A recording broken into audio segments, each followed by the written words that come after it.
Jailbreak and Mad City had a baby, it would be Snailbreak, the greatest game ever made, where you are a snail and you live in a snail village. But that's not the topic of today's video. The topic of today's video is, why do I hate Jailbreak? This is something I keep seeing in the comment section. Everyone's like, Skek, why do you hated my Jailbreak?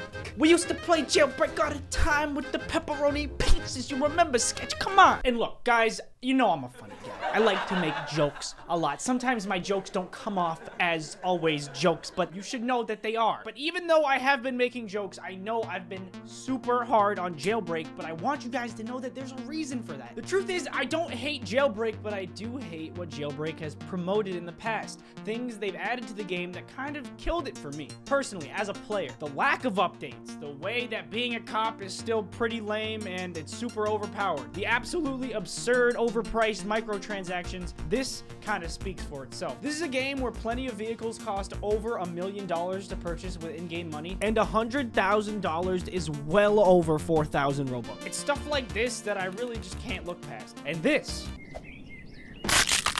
Okay, that last one was a joke, but you see what I'm saying. Even the overall pace of the game is slower. For example, this is how you rob something in Jailbreak. First, you have to wait for the heist to open, then you and two of your friends blow up the roof, you jump in, you grab some bones, you go all the way upstairs, but clearly that's not the right way out. You gotta go into this room, you gotta solve this absolutely impossible puzzle because everybody's clicking the squares at the exact same time, and for whatever reason, Jailbreak thought, hey, this would be a great idea if we could make every single person just change the blocks whenever they want. Everybody's trying to solve the puzzle all at the same time. Nothing makes sense anymore. And then simultaneously, a separate group of people need to go on the other side of the museum. Then they need to make sure all the lines are adjacent. And then once both of those puzzles are solved, two different people have to pull levers at the exact same time, and then the exit door will open. You get in a car, you go all the way back to the criminal base, then you gotta talk to this really old guy, and then boom, $3,000.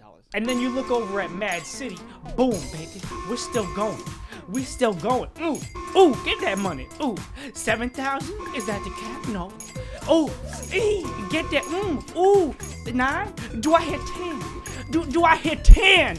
Oh Lord, can I get 12, Lord? And then you go back to the criminal base, and then you talk to this guy. 12,000, baby. Even when you get arrested, you're stuck in a cell forever. I know it's like 20 seconds, but in comparison, it's night and day. And walking to vehicles is such a chore. It's little things like this that add up to a not so fun play experience. And for those of you who think, oh, you just really like Mad City, well, you're right. That is my opinion. I do think Mad City is a better game. I know we're not supposed to talk about opinions on YouTube, but we can just keep this between you and me. And even though I like it, Mad City is not exempt from criticism. I literally just made a video about how their new superpower was kind of buns. But I'm also not someone who bases the definition of a good game off of a logic like, it was made first, therefore, it is better. Yes.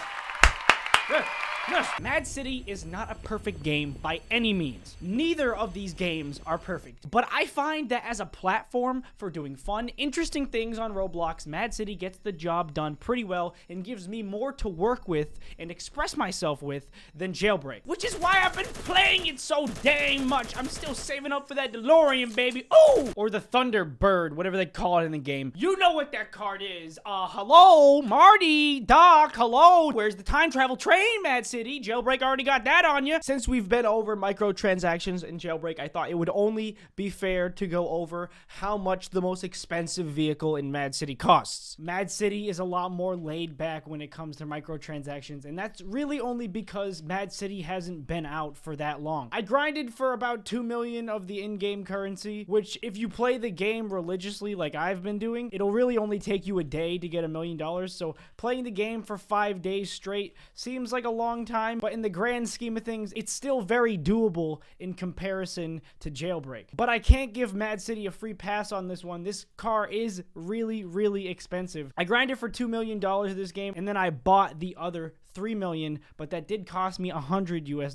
But I want you guys to remember that this is still not as bad as Jailbreak. And I really think they made this thing so expensive because they didn't want a lot of people to have it. They wanted it to be a very exclusive thing that you had to grind a lot of time for. Obviously, if you want, just like anything in Roblox, you can just pay and you can get it early. I just didn't want you guys to think I was forgetting about the microtransactions that Mad City has also kind of been working in. Another thing I should mention is I was only able to get $1 million every day of playing this game because I had the VIP package. Guys, I still think Jailbreak does some things better than Mad City. I love that Jailbreak lets you use custom animations for your character. That's an option Mad City doesn't have yet. Jailbreak vehicle physics are so much better than Mad City's. It's crazy. Mad City's motorcycles still sometimes send me to the 4th dimension, make me disappear. I have no idea what the heck goes on. This guy Ninja Phoenix said, I like both. Jailbreak is way better on mobile than Mad City, and I believe that. Jailbreak has been around so much longer, so therefore they've had so much more time to optimize their game and make it run on every platform imaginable. So if you're playing on mobile, Jailbreak is probably still the game you like the most, which is why there's so much back and forth with both of these games. Jailbreak is more relaxed, it's more realistic, where Mad City is more, well, mad. It's competitive, fast moving. They're both really good games. Why don't people see this? I don't know, Ninja Phoenix. I don't know. Why don't they see it? I know I've been making jokes about Mad City copying Jailbreak and Jailbreak copying Mad City. They both have their own niches, and you can like both of them for different reasons. I said some not so nice things about Jailbreak's building textures. I mean, some of them still look like baby puke, but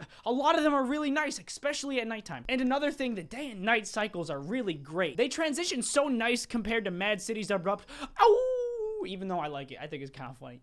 You see, there are things that Jailbreak does better. I know I've been hype on Mad City and I've been taking a big old stinky dookie on Jailbreak, but I just want you guys to know that it's for a reason. So many people are upset Mad City even exists, but what they fail to see is that the competition between these two games are going to push both of them to be really freaking good. Jailbreak already put in some secrets about a possible new airport heist, which sounds really cool, and Mad City has been churning out updates like crazy to try to stay on top, and it's working half the time. These two games are going to be bouncing back and forth, knocking each other out of first place, and it's only going to make Roblox a better platform to be a part of. Don't you see? Don't you see? This is a good thing. The reason why I take time to talk about the bad things about Jailbreak is so that in the future they fix those things and then Jailbreak can be the game that it should have been a while ago. Like, you guys have to be honest with me and yourselves and admit that Jailbreak was getting lazy. They would go months, so many months without doing a thing, and then all of a sudden Mad City comes out and they're pumping out half-baked updates because they're scared. No one has ever contested Jailbreak like Mad City. And I mean, come on. You'd be scared too, because you can't do this in Jailbreak. Ooh, yeah. Oh, what's up, Jailbreak?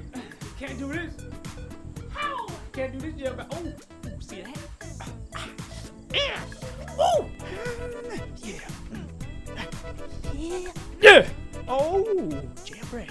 Regardless of what you believe in, this is all good. Both games are getting updates like crazy, so rejoice and watch carefully because only one of these games will be #1. And it's our job as the community to make sure the game that truly deserves it stays in first place. If 3 months down the line, Mad City starts getting lazy and sloppy and Jailbreak is working hard and pumping out updates, of course, Jailbreak is going to be the ideal thing to return to. But I don't think just because Jailbreak was created first that they all of a sudden are exempt from competition and criticism and all these other things that push the boundaries of the games in the community that we're in. Is this making sense? I don't think it is. What I'm trying to say is that y'all need to stop yelling at me and calling me names just because I've always wanted a DeLorean in Jailbreak and they never gave it to me. And I've been saying this since the beginning. You know, I'm just kidding. But seriously, Jailbreak's still #1. You know what I'm saying? I've been telling everybody since day one. Jailbreak back, baby.